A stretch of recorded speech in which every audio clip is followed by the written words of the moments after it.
Walls house. It's me. It's your man. It's Ole Walls. I'm back with you. Episode 133. 133 times, ladies and gentlemen, coming your way.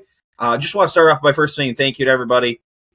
As always, I appreciate the support, so thank you.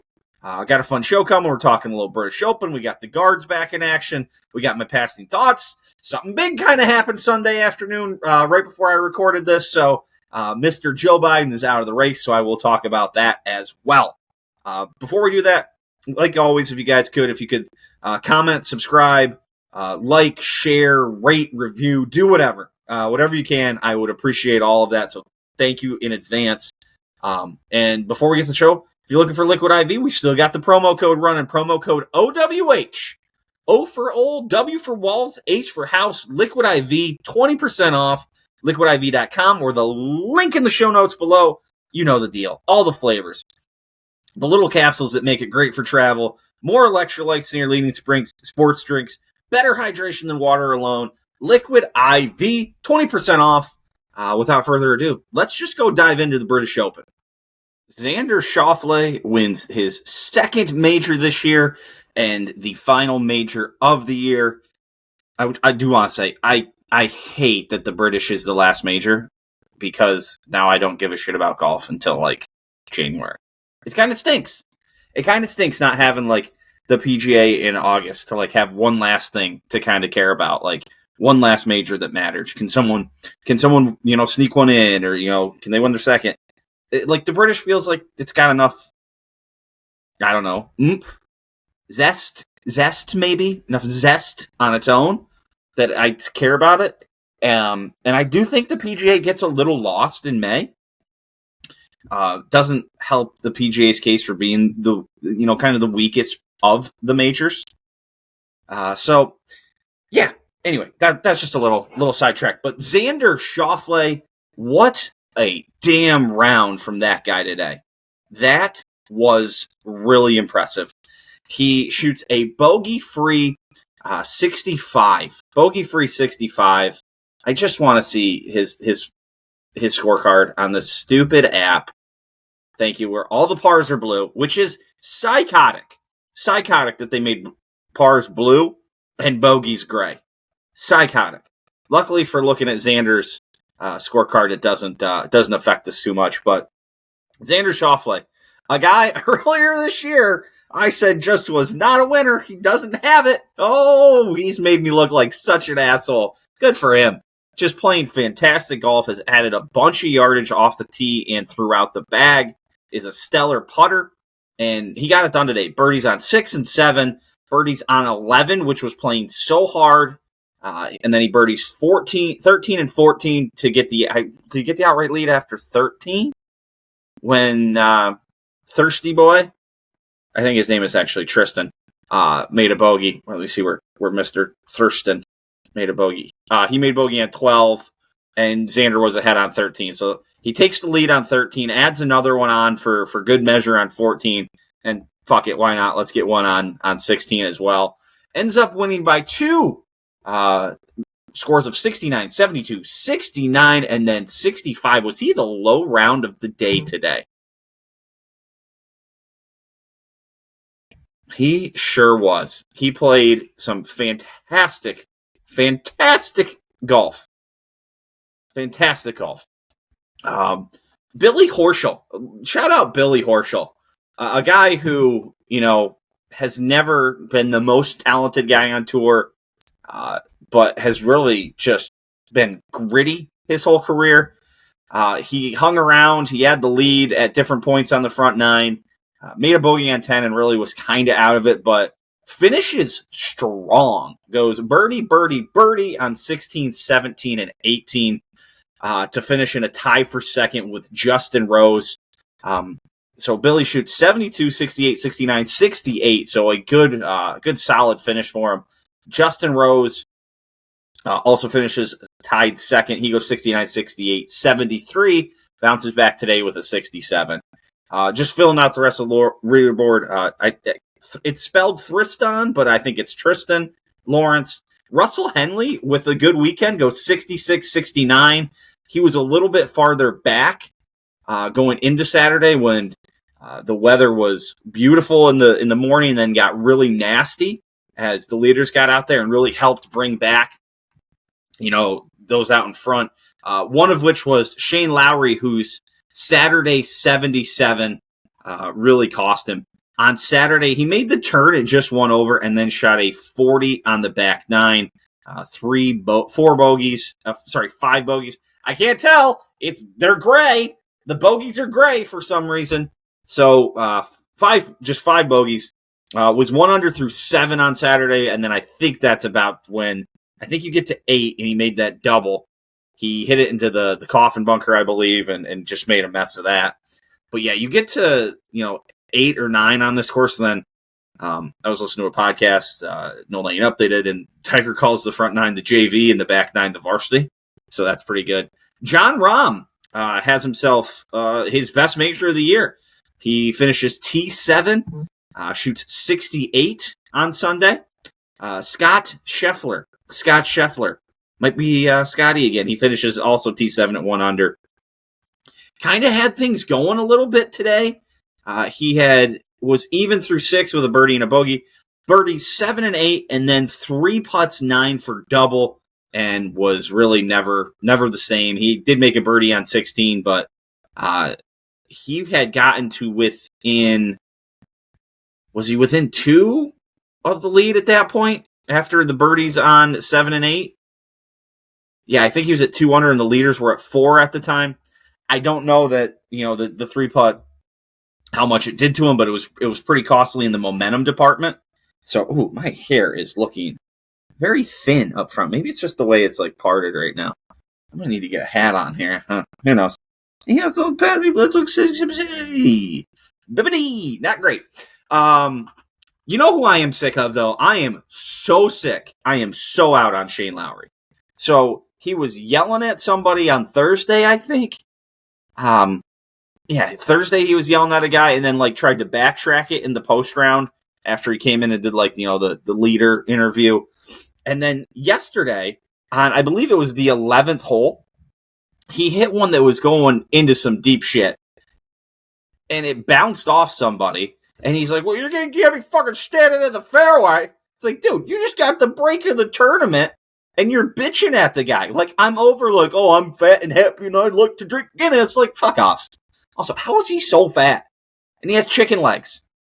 You're walking, you do this, 25, 30 weeks a year, where you're walking 5-6 miles a day for 4 days, plus whatever you do in your lead up? I don't know. I don't get it. Who else was going on? Daniel Brown. He was the first round leader, really kind of regressed 72, 73, 74, kind of came back to reality. Jason Day, who I don't know that I saw any of, finished T13. He moved up 20 spots today with a 68. Dustin Johnson, who I put on my Thursday notes, I said, DJ has completely disappeared and it's so sad. But there was a point where he really flew up the leaderboard. And I don't know where he went on this thing. While I'm scanning down through here, Pat Cantlay just completely ejects himself on the weekend of a major yet again. 75-73 on Saturday and Sunday. Justin Thomas has the most psychotic weekend I've maybe seen in a while. He shoots 68 on Friday, shoots 68 on Thursday, making 1, 2, 3, 4, 5, 6, 7 birdies. Then on Friday, he shoots 45 on the front 9, and then flips around and shoots 33 on the back 9. Again, the tougher side with 3 birdies. Then in round 3, he's playing early before all the shit comes in, shoots 67 and makes 6 birdies. And then he comes out today and shoots 78. Starts today with a triple on the first hole, makes a couple birdies on the front, bogeys 9, 10, 11, and 13, 77. So 68, 78, 67, 77. Just wild.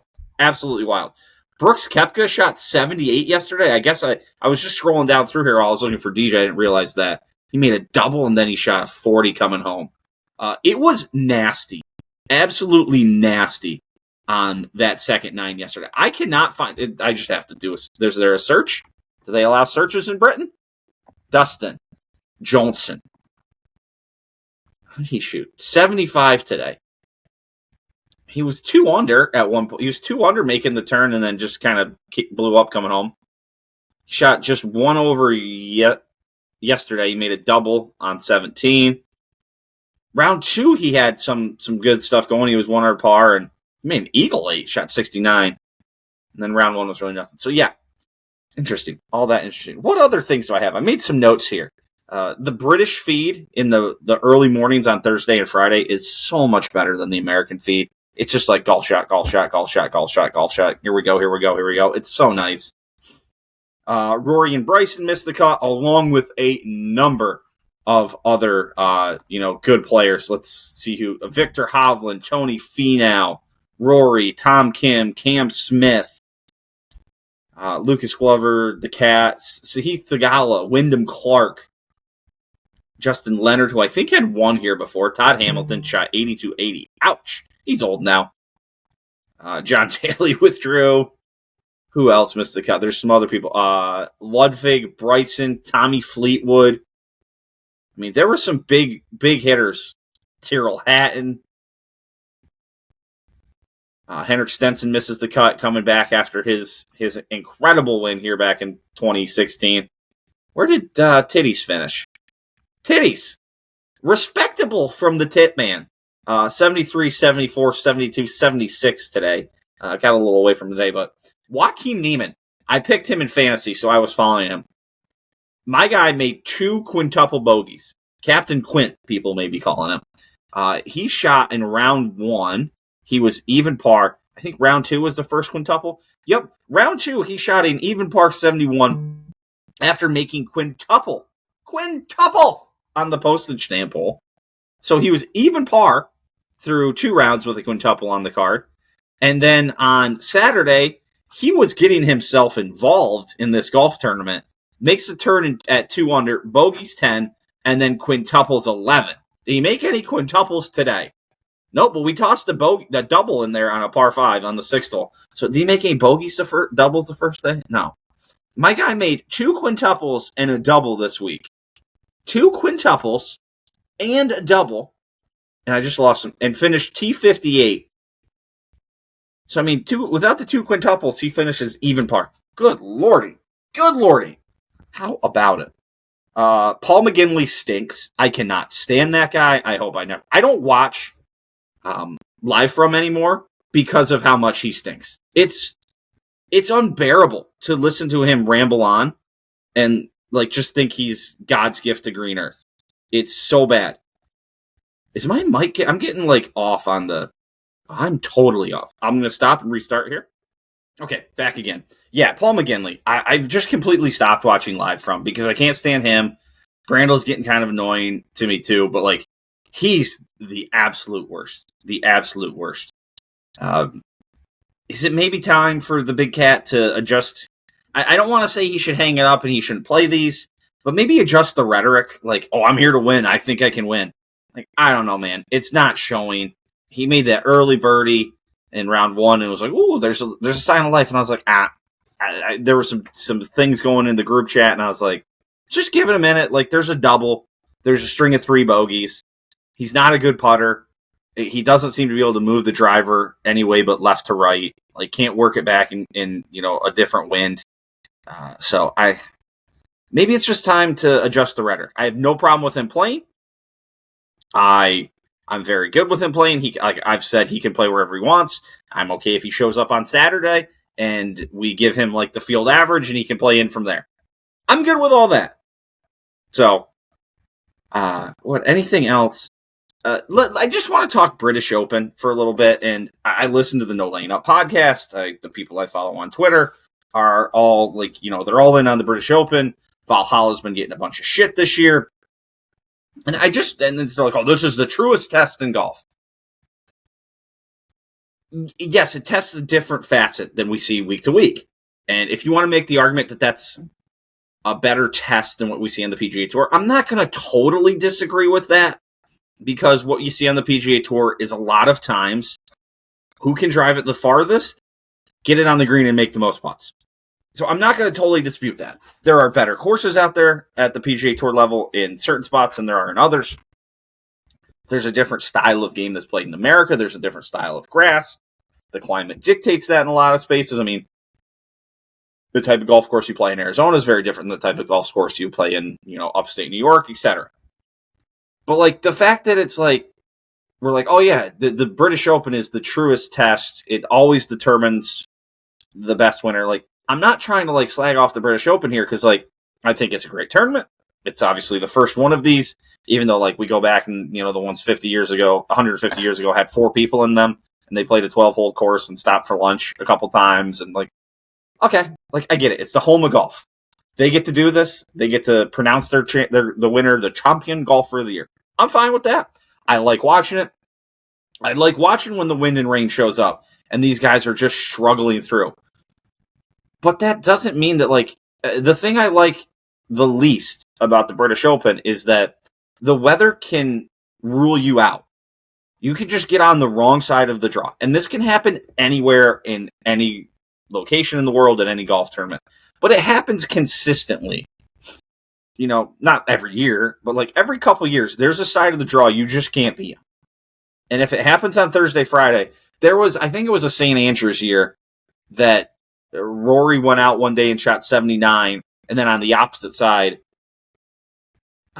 Ricky Fowler shot 63. And then the next day they flipped and they got the draw happened to be even. But like then one shot 79 and the other shot 64. And like, I have no problem that that's a tournament. You have to deal with it. Sometimes life just ain't fucking fair. But I do get a little like, okay, yes, I get it. Roll your eyes. Like, it's, I struggle to say that always determines the best player. And I struggle with the argument that because these guys play so much of their professional career, their tournaments where they make the most money, where all but one of the majors is, where the Masters is, the PGA is, and the U.S. Open, where hitting it long, hitting it high, sometimes going, disregarding hitting it in the fairway is off the tee, it's more important to get up close to the green, you can chip it on and make a putt. They play all their tournaments there, but maybe 3? They play the Scottish Open, maybe. They play the British and maybe something else. I have a hard time being like, oh, this guy isn't a proper player if he doesn't, like, flight his ball all the time like Shane Lowry. Like, I know you want to win the British Open, and I know you want to be able to flight the ball because you get into wind everywhere. But, like, is it the smartest thing for your career as a player to cater your game to that? And yes, the better players are going to be able to adapt better. Like, there's no doubt about it. And that's why it's impressive for a guy that can win, the career Grand Slam, who's able to win at a diverse, setup of golf courses, diverse wind conditions.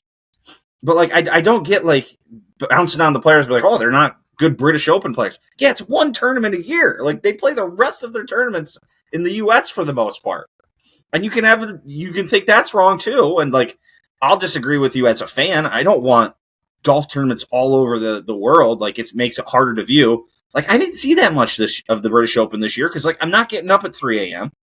And I played golf on Saturday and Sunday. So, like, I caught the back 9 on Saturday. And I caught, like, from 4 or 5 on today with the leaders because I play golf. I'm going to play golf on weekends that are nice. So, I personally don't want that. But, that's just my take. I like the British. I don't think it's the greatest thing since sliced bread. I think you can get conditions at any golf course. Like, you got conditions at the Masters this year. That was sick, too. And I'll tell you what. I love conditions a lot more when they show up late on a Saturday. Like, that's the best because it's like you've had all this time. We've made the cut. The early groups are getting out, and you can tell it's coming. And you're like, you got to get this thing to the house as fast as possible before the weather shows up. Because then the leaders are just holding on for dear life. That is fantastic. Fantastic feeling. Those are my favorite Saturdays. It happened at the Saturday at the Masters this year. It happened yesterday. I'm recording this Sunday afternoon, so it happened yesterday at the British Open on Saturday. And watching the leaders hold on for dear life on Saturday is fucking awesome. And the great Shane Lowry, the win player extraordinaire, completely shit his pants, and I loved it. Let's just circle back to Xander real quick to close this up. My guy wins 2 majors this year at 2 wildly different golf courses. So all the people still fucking banging on Valhalla. Like, again, it also rained a shitload at Valhalla, and the course was soaked. It's just going to happen. And Valhalla produces great leaderboards every time they're there. I'm sorry, like, I like it. There were multiple people in this top of the leaderboard that I gave 0 shits about. Thurston Lawrence, Justin Rose, really? Was Billy Horschel really going to move the needle for me? It was kind of a cool story. Russell Henley. Shane Lowry's fine. Like, he's kind of a big time player. And then, like, Rahm, but, like, he was out of it. I said earlier this week I thought someone weird was going to win, and there were a couple times where I might have looked right. But Xander Schauffle put on a fucking performance. This is his 2nd major win this year. Has he won any other times this year? Yes, he has, right? No, he hasn't. He just won the PGA and the Open Championship this year. Man, there's the question rolling around is, would you rather Scotty's year or his year? Scotty's got, 6 wins in a major and has made something like $27 million. I think Xander's now has 2 wins, and I wonder what his... I'll look up the money list here in a second.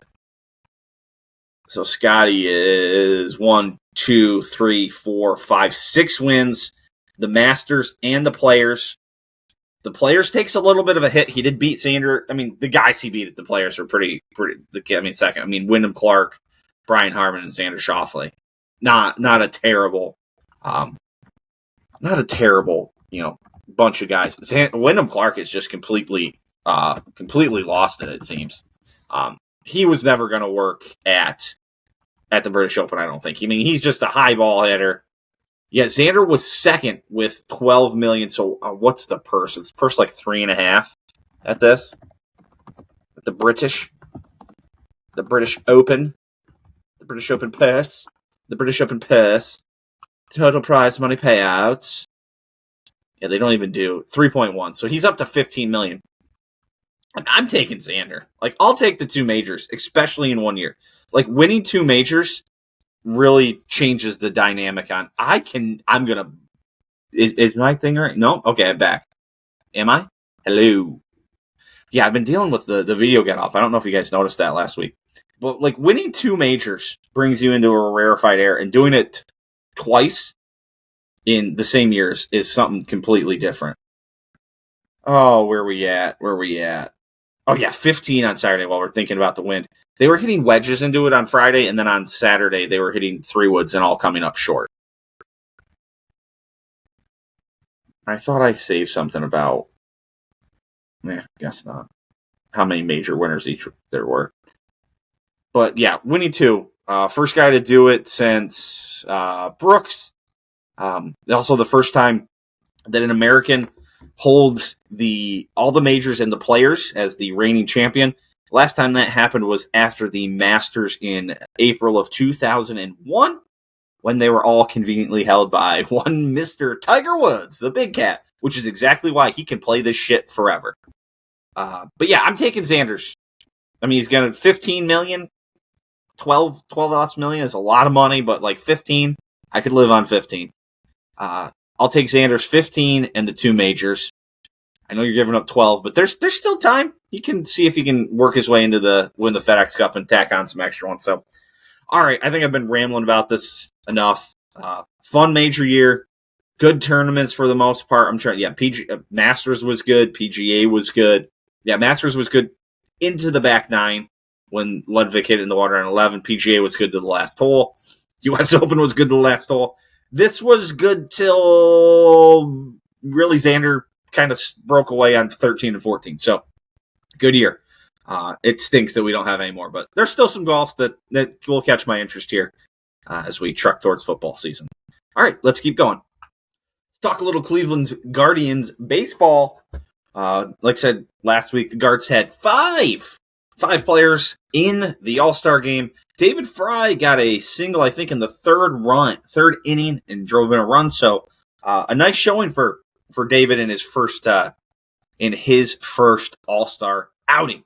So back to regular play on Friday. Guards come out firing, man. 7-0 shutout win over the Padres. Just a great performance. Get a bunch of hits. We had RBIs from Jose Ramirez, Brian Rocchio, Daniel Sheeman, David Fry.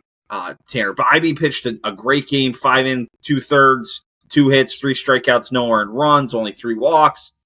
Felt like, hey, we came out of the break. We're ready to go. We got the pods. We're going to put it to them. Nope. Shutout on Saturday. Give up 7 runs. Today, only can muster 1 run and lose 2-1 and lose the series to the Pods. And we are now 3-7 over our last 10. 59-39 now. No longer have the best record in the American League. And it doesn't seem like it's going right. And as I say that, the Twins are only 4.5 back. And the Royals are now only 5 back. They have won 7 of their last 10 and are gaining on us. So, I don't know, man. It's not great. I don't know if the bats are drying up, if we're not getting enough from the pitchers. I didn't watch a whole lot of the games this weekend. I was watching the golf, and today I had to get the yard mowed before the rain came. So, it's not. I don't have a warm, fuzzy feeling.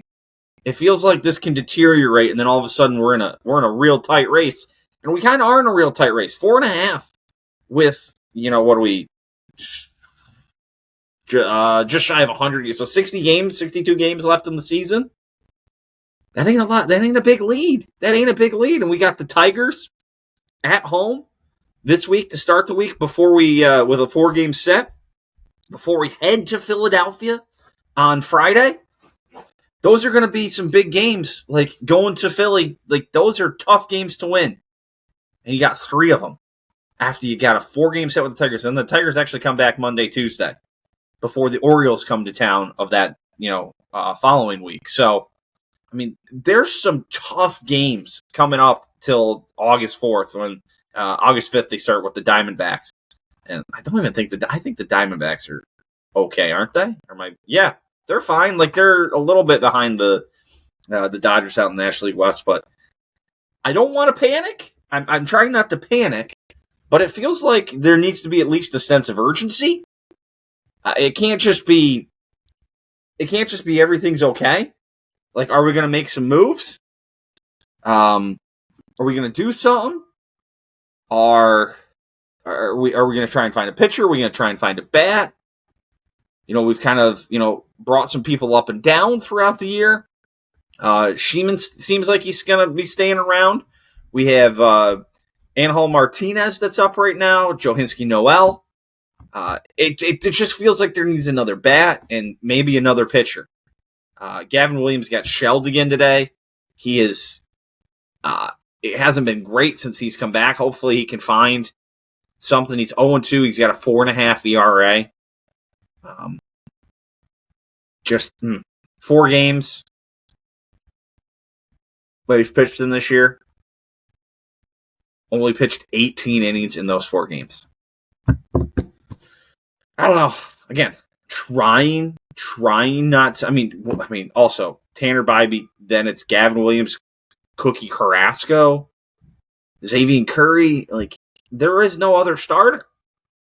I mean, it's supposed to be Bybee and Gavin Williams, and you got Carrasco and Lively to kind of. But man, oofta. I'm worried. I'm not in a total panic, but I'm slightly worried. Okay. Hope for a better week. Time for some passing thoughts. First off, I'm recording this before House of the Dragon. So no House of the Dragon thoughts this week. I'll double up next week, and we can fill you all in then. Let's start with this. I had to get a suit dry cleaned. Holy moly! There's a completely automated dry cleaning place. I'm sure there's an actual person doing the dry cleaning. It means the drop off and the pickup is completely automated. I didn't go to drop it off. I gave it to the roommate to drop off. Before, when I had gone to this place, it had a drive-through with like a full-size drive-through door, and the guy would like slide the door open, like basically walk out, grab your stuff. Here's your ticket number. Come back in a couple of days. So I tell the roommate, I'm like, hey, you're going that way. Can you do this? And she's like, yeah, absolutely. This place is incredible. You go in, there's 2 kiosks, and, you punch in what you have, I guess. I wasn't there for the drop-off, but then you come back and you punch in your number and you punch in your cell phone number, and it just starts grabbing stuff and popping it off, and whoop, whoop, whoop. And all of a sudden, there you go. You got automated dry cleaning that just takes care of you and brings it all around. It's pretty wild. I was flabbergasted. I was like, I have to go back with you. I was listening to the song that popped up on my day list. I believe in a thing called Love by The Darkness. That song fucking rocks. That song slaps. I don't even know if the kids say slaps anymore. They probably don't. It's probably all that iskisky bobbity boo or whatever that meme is. I don't even know. I don't even know what the meme means. Like, I've reached that point. My age. I've reached that point in my age. You know what else I've reached in my age? I think I've told you guys about my knee. Impending doom. I am scheduled for ACL reconstruction and meniscus reconstruction surgery. Not thrilled. I don't know if what I had in the doctor's office was a panic attack or like an anxiety attack or something like that. But I went into the appointment. The people I'd been with had kind of been like, yeah, surgery might be a good idea, but like you seem to be getting by. Like, I'm doing everything I want outside of like running and playing basketball. And I'd even like kind of started like a return to run thing, but we've since shelved that. But every doctor I've talked to, my PTs are like, I don't know that you need surgery. Like, you may be able to get by without it. You should probably talk to somebody. And apparently they were just all pushing me out to the big hammer, the big stick. They called in the closer. Bring him in. Oh, my guy just hammered me with info about like, he's just laying it all on me. And, if you don't do this, you could develop very, very serious arthritis because of the way the joints, without your meniscus and ACL, your knees moving in weird ways. Oh, I was not ready for it. I was like up on one of those tables that they have you on, if they need to do, any sort of inspections or exams on you. And all of a sudden, like, I can just feel, like, as he's telling me all this, I can just feel my heart rate start going up. I start just sweating buckets. And I felt like I was going to hurl. I felt like I was going to absolutely hurl over. Like, so much to the point that, and my feet are dangling off, but so much to the point that I'm like looking around the room, like, if I have to puke right now, is there a trash can close enough that I can just puke in and be okay? And like, so I'm not just fucking spewing all over this guy's office. And it finally got to a point where I was like, I have to get off this table and go sit down. And like in the middle of the guy talking, I just topped off the table and went back to the seats by the computer with no explanation. I don't know if he knew. He just kind of kept rolling. Guy didn't make any comment about it, but yeah. Oh, I shut down. Apparently. I don't know if that's an anxiety attack or like a panic attack or whatever it was, but whatever it is, whatever happened to me, it got me. So yeah, I was in a little bit of a dark state. But yeah, I'll be going under the knife this fall. Hopefully back in full, golf mode next year. I get to make it through golf season, thankfully, due to the scheduling. But yeah, not excited. Not excited to be laid up and in a complete leg lock, and I've got the ACL and meniscus. I'm not going to be able to get out and walk the dog, and I'm going to have to watch what I eat, because I already got a couple extra pounds on me. I don't need to be getting real fat. Oh, it's brutal. So, suggestions for things to watch while I'm there. Maybe good books to read. Keep the mind sharp. I already had to take a couple days off work, so that's fun. Yeah, not looking forward to that whole situation and being laid up. Not happy. Thankfully, though, I will have college football 25 for that. I've been playing the absolute shit out of that game this week. When I got it, right before I got it, I was like, man, I your memories of what things are always better than what they actually were. It's like, absence makes the heart grow fonder. And I was really thinking to myself, like, was this game that good? Like, because, we build it up that, NCAA college football was awesome. And, you'd always see people playing it. And, old people keep around old systems to play the game. And it's like, is the nostalgia of it, the fact that there is one out, like, is this game going to be any good? Are they going to do right by it? Like, or is it just going to be like Madden? It just, I was really wondering, like, what's going to happen. And the game lived up to the hype. It's sick. It's so much fun. I ran through a dynasty. I've started a road to glory. I'm in an online dynasty now. It lived up to the hype. I was so, like, taken back by the thought of, like, I'm going to get this game. I got a new system for it. I paid for the game. And then it's going to suck. And I'm not going to play it. Nope. It lives up. It holds up. So I'm pumped. Like, I am pumped. I love it. It's fucking sick. And I'm glad I have that for when I'm going to be laid up for God knows how long. God knows how long. Another thing. I got some chicky wings the other day. And we got some waffle fries, too. The place we go to get my wings has really good waffle fries. Roommate likes to get some ranch to dip them in. I'm always a blue cheese guy with my wings. I always dip my my wings in blue cheese, not ranch. The ranch was sitting there, and I was like, why don't I just try this? And this said, I fucking love ranch dressing. Love ranch dressing. Absolutely love it. It's not good. It's just not right. Like, wings need blue cheese. Wings need blue cheese. Like cheeseburgers need cheese. And a toasted bun. And smashed on a griddle. A little burger sauce. Maybe an onion. But, I don't know. I can't get over that. Like, some people do ranch. I'm like, it's not that good. Just not that good. Today, I believe, or this was yesterday. Yesterday would have been Chris Cornell's 60th birthday. Just so shitty that he's dead. That guy pipes, absolute pipes. The Twitter account, or X account rather, Rock History, tweeted a live performance of Chris Cornell with Audioslave playing Like a Stone. Audioslave slaps. You guys know that from your previous OWH albums episode segment. That will be coming back. Don't worry. It's just gotta find the one I want to do. We'll be doing it again. So, any other things in here before we move on? Oh, I saw an Instagram post about Akon songs, and it was just every slide was an Akon song. Akon had some bangers in the day. I mean, Akon was getting it. I mean, let's just talk about some Akon songs. Smack That, Lonely, Right Now, I Want to Love You, Don't Matter. I mean, those are just the top 5 on... Man, he's still making albums? He released an album in 2023 with a song called TT Freak?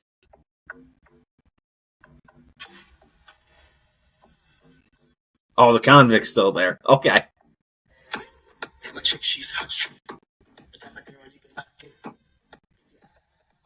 Well, that song sucks.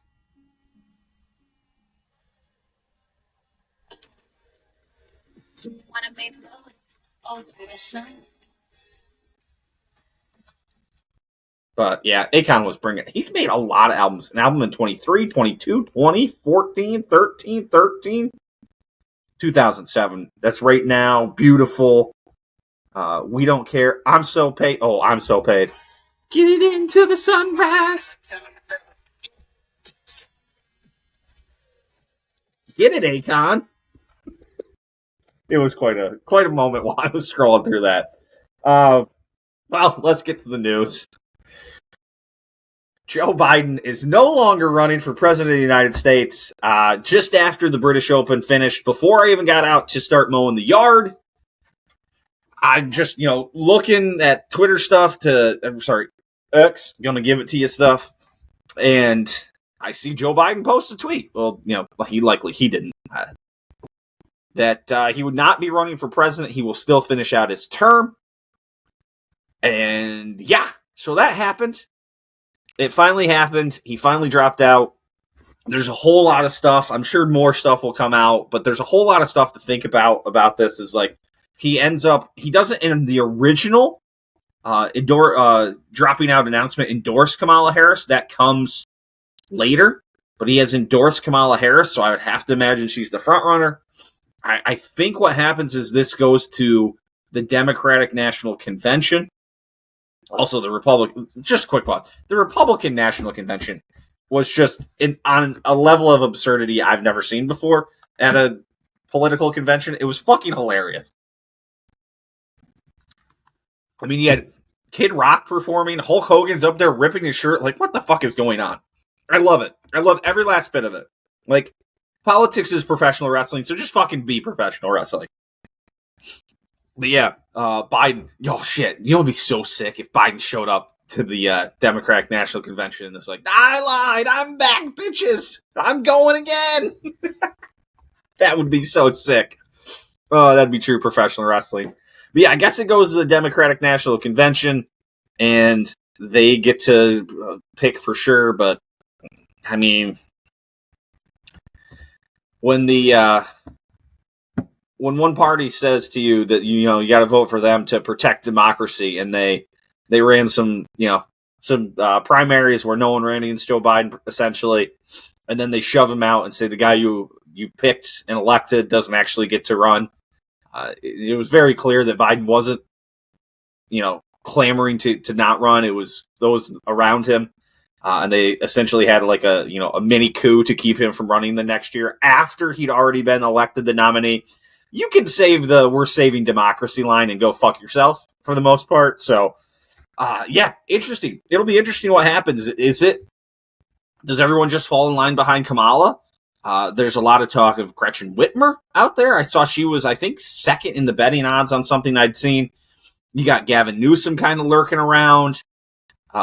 Let's not fucking count out Hillary. Like, I don't think she's dead. Like, I think she thinks she can still do it.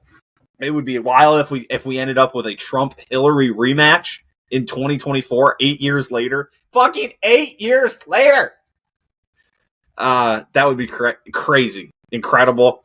Michelle Obama's still out there. I guess all reports are Big Mike's never really wanted to do this, but, I mean, if someone can talk her into it, there's reports that the Obamas and the Bidens have been kind of feuding. It's fucking awesome. It's fucking professional wrestling. I love it. I fucking love paying attention to this shit. I didn't think Biden was gonna drop out, but I mean, I guess his poll numbers were getting so bad, and the Democratic establishment was like, we got to do something. We can't just trot this guy out there. He's gonna get fucking smashed. I don't know who else. I don't know what's their best option. It's gonna be hard for them to get away from Kamala, because then they're passing up, a black woman or an Indian woman, a woman of color, whatever they're saying is, which is why exactly what Joe Biden said he was hiring her for as the VP is that I want to pick a woman of color to be my VP. So then it's going to be like, oh, you're going to promote Gavin Newsom over a white man, a straight white man over. So Kamala's going to have to pick a VP choice. I think the guy who's the governor of Pennsylvania is an option I heard. He's a Democrat, obviously. Pennsylvania's kind of a swing state. She could pick Gretchen Whitmer. Michigan's kind of an important state. Go 2-woman ticket. That might get you some political cachet. Ohio, I think I don't think anything in Ohio. Wisconsin's not going to produce anybody, I don't think, that's big enough on the national stage. So I have no idea. Maybe she gets like a Gavin Newsom in there. I don't know. Mayor Pete's out there. It's crazy. It's crazy. I could be missing stuff since I've been doing this, but very interesting. Very interesting. I thought Biden was going to hold on and just try and ride it out. I also thought Biden was going to resign the presidency after the 2022 midterms and let Kamala become, the president at that time, and then she would still be able to run 2 more times after that. But I don't know anything. I just like to sit back and watch. This stuff was getting floated around early last week, and it was a who's who of the Democrat Twitter people being like, no, this is bullshit. This is bullshit. So prayers up to all the Democrat Twitter people who are paid shills who have to immediately switch from Joe Biden's the greatest president ever to I can't wait to replace him with Kamala. I am going to love the fucking mental gymnastics those guys go through. Oh, it's going to be great. All right, I think I'm out. I think I'm good. Let's go wrap this thing up. What do you say? Closing time, everybody. Thank you as always. I appreciate the support. I appreciate the watches. I appreciate the listens. Thank you, producer Kevy. As always, we know the deal you got going on this. And I'm sure the video quality has gone down significantly since he's been gone. So back next week, we're going to have probably 2 episodes of House of the Dragon, full week of baseball. There is some golf next week that I will probably keep my eye on. God knows what's going to happen in the political landscape. So we'll have plenty of stuff to talk about. Might dial up another OWH album next week too. So fun stuff coming next week. So until then, peace.